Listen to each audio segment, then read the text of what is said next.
Pregnancy has been such a wild and cool experience. I know that each person and each pregnancy is so different, so I have really wanted to document this time. Throughout pregnancy, I have been sharing recaps of each trimester to capture and reflect on my experience. Our daughter has actually arrived now, and I am so excited to share more about welcoming her. But today I am going to share a recap of my third trimester. I feel like pregnancy flew by, so entering the third trimester, the final stage before baby arrives, felt so surreal. At the tail end of the second trimester, my heartburn really started to ramp up. I had to start sleeping with a wedge pillow to make it more manageable. I also carried Tums everywhere I went and used those often. Everyone says that if you have bad heartburn during pregnancy, then that means that your baby has a lot of hair. I didn't have much hair when I was born, and I didn't really know if Donnie did or not, so I just kind of had it in my head that our baby wasn't gonna have that much hair, and sure enough, she came out with quite a bit of really dark hair. So that's kind of off topic, but related to the whole heartburn wives' tale, I guess. Around the same time that my heartburn ramped up, I also started having Braxton Hicks contractions a lot more frequently. They were not painful or even uncomfortable until the tail end of pregnancy. They were just pretty frequent. At week 28, I had the 1-hour glucose tolerance test. Unfortunately, I was a little bit out of range on that, so I did have to go back and do the 3-hour test. Luckily, I easily passed that one, which was such great news. For the 1-hour test, I had the orange drink, and for the 3-hour test, I had the lemon lime. Neither were good, but both of them were tolerable, which made me so relieved. Both times, I did have a pretty bad headache and was very tired afterward, but in general, it was nowhere near as bad as I had heard. For me, the worst part about it was with the 3-hour test, they had to draw blood from both arms multiple times. I'm a hard stick in general, so that just was a little bit miserable, but we did it and it all turned out fine.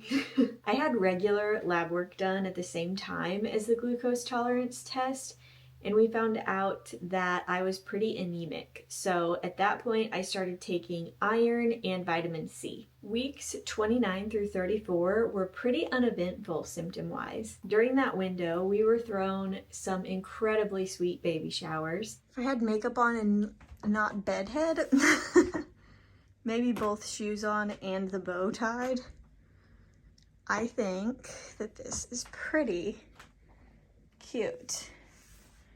You can definitely see the baby. Pattern, super cute. And the way that this dress is cut, I will be able to wear this for so long. It is just stretchy at the top and flowy at the bottom. So it's not one that has to be a maternity dress, but it's perfect as a maternity dress.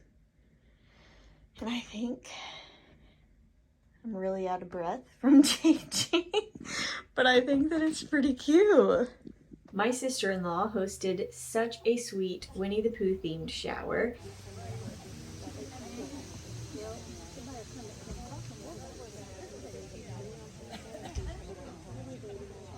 Donnie's aunts hosted us a shower, and my church set up a gift table for us. We are just incredibly grateful to be surrounded by such thoughtful and generous people. At 33 weeks, we took maternity photos, which was such a fun way to document that season. Week 34 is when I really started to feel my body slowing down. It became a struggle to get through my regular work weeks. By 36 weeks, I could not just push through it anymore, and I had to ease back. At that point, I started working 4 to 4.5 days a week, and even that was a struggle. At 36 weeks, I also started to have some mild swelling, mainly in my hands and ankles, but at that point, I had to stop wearing my wedding rings. This is also when I had my first burst of nesting energy. I feel like I was nesting throughout the entire pregnancy, but the weekend of 36 weeks, I noticed a big difference. After spending several weekends completely drained and just trying to recover from the week prior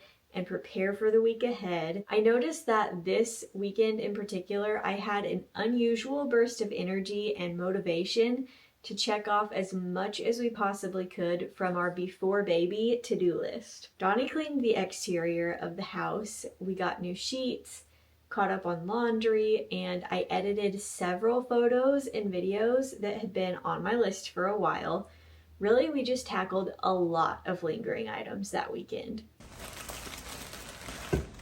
She's got tights for the fall and winter. Aren't they so cute? Yes. Little bitty things. Yeah.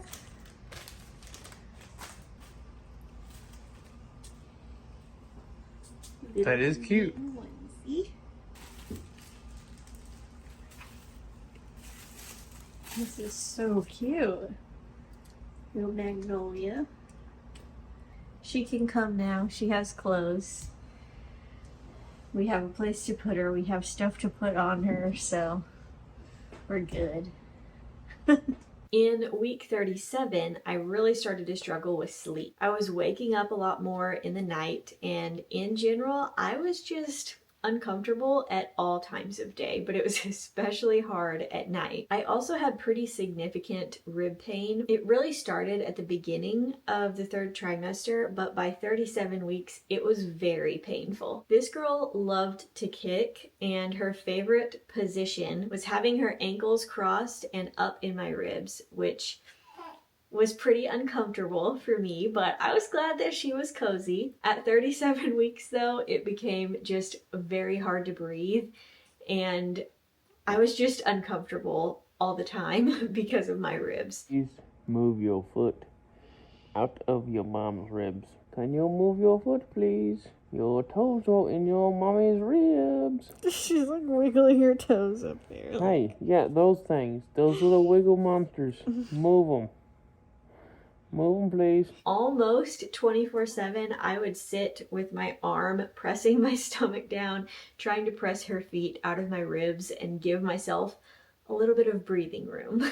I did not have any cervical checks until I was actually in active labor. I know that some people want all of that information out of curiosity, and I really expected myself to be that way. But when the time came, I just had an instinct that getting all of that information would just bring me more anxiety than anything else. I was very content and had been working very hard to maintain peace and patience. As a type A planner, I was afraid that knowing my dilation, effacement, and station would start me down the rabbit hole of looking for signs of early labor. For me, it ended up being so much better to continue to be unaware and just carry on as if I had 3 to 4 more weeks of pregnancy. Even though I didn't have the cervical checks, I am pretty sure that it was 37 weeks that she started to drop and that her head became engaged in my pelvis. It was 37 weeks when sitting on anything cushioned was just so uncomfortable. I could not sit on our couch. Driving or riding in the car was the most uncomfortable. About the only places that I could sit even semi-comfortably were the exercise ball, our dining chairs, and the wooden bench that we have in our living room. I was still having pretty frequent Braxton Hicks contractions, but at 37 weeks, they started to get stronger and crampier. I still wouldn't call them painful, but they were a little uncomfortable and started to feel similar to period cramps. Toward the end of 37 weeks, they were still picking up in intensity, and I was starting to have some that I actually had to pause and breathe through. At 38 weeks, I remember looking at the bump and thinking that she had just suddenly grown overnight again. Look at her. She's big.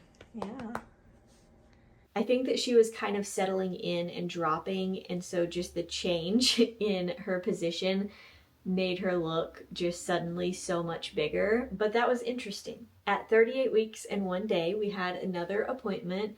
It was just a really quick one, and there was nothing that notable about it. This was the Friday before Labor Day weekend. It was still miserably hot, so Really, her only notes for us were to be really careful in the heat and to take it as easy as possible over the long weekend. Later that same day, I ended up losing my mucus plug, and Braxton Hicks contractions kind of went up another notch in intensity. The next day was just really uncomfortable. After losing my mucus plug, there was just a lot happening that was unpleasant. I was also really tired and feeling the pelvic pressure from her just continuing to drop lower and lower. I would say that I did very well at not overanalyzing things. Of course, I was excited to meet our baby and I was getting more and more uncomfortable every day, but I do tend to look at things pretty realistically. I knew that as a first-time mom, it was pretty likely that I would go past my due date. I also knew that a lot of these things that I was starting to feel are just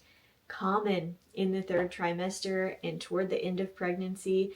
I knew several people that had some pretty intense Braxton Hicks contractions, people that lost their mucus plug pretty early and still went to 41 weeks. I was also just content knowing that she would come when she's ready, and God had it all planned out. He knew our daughter's birthday and every detail of my labor and delivery experience before she was ever even a thought to us. So really, I had no reason to stress or fear. I did hope and pray that I would go into labor naturally and not need an induction, but I have been working very, very hard to keep my mind open to all the possibilities. In the end, I did go into labor naturally, and our sweet daughter was born at 38 weeks and 5 days.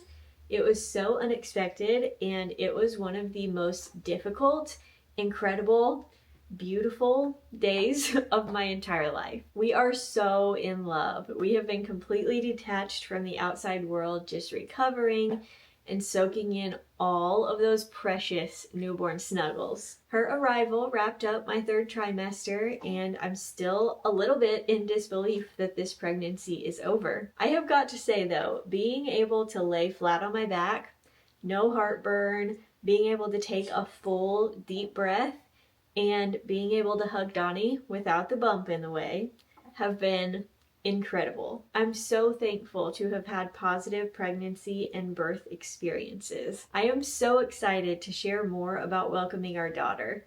Take care, and I will see you soon.